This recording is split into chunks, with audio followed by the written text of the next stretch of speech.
নিরাপত্তা ও আইন শৃঙ্খলা পরিস্থিতি সমুন্নত রাখতে দায়িত্বপূর্ণ এলাকাসমূহে মাদক, সন্ত্রাস ও অপরাধমূলক কার্যক্রম প্রতিরোধে নৌবাহিনী ও কোস্টগার্ড নিয়মিত অভিযান পরিচালনা করে আসছে। এরই ধারাবাহিকতায় প্রাপ্ত তথ্যের ভিত্তিতে টেকনাফের গহীন পাহাড়ে বাংলাদেশ নৌবাহিনী ও কোস্টগার্ডের যৌথ অভিযানে অপহরণের শিকার নারী ও শিশু ৩৯ জন উদ্ধার এবং ২ জন পাচারকারী আটক করা হয়।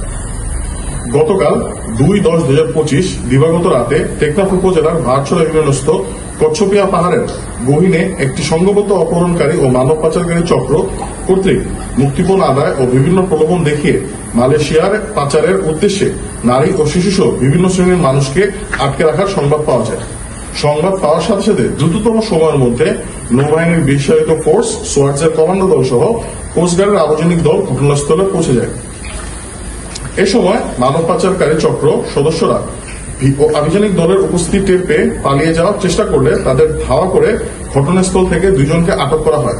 পরবর্তীতে গহীন পাহাড়ের চিরুনি অভিযান চালিয়ে পাহাড়ের কয়েকটি স্থান হতে অপহরণের শিকার নারী, শিশু ও পুরুষ সহ ৩৯ জনকে উদ্ধার করা হয়।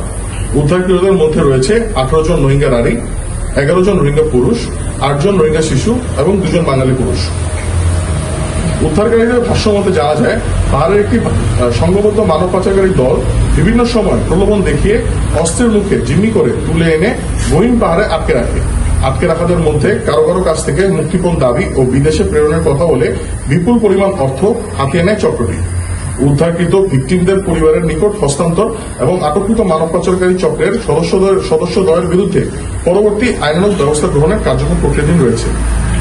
উল্লেখ্য, গত ১৮ সেপ্টেম্বর ২০২৫ হতে ২ অক্টোবর পর্যন্ত বিভিন্ন সময় যৌথ বাহিনীর অভিযানে সর্বমোট ১৩৪ জনকে উদ্ধার করেছে বাংলাদেশ নৌবাহিনী এবং বাংলাদেশ কোস্টগার্ড।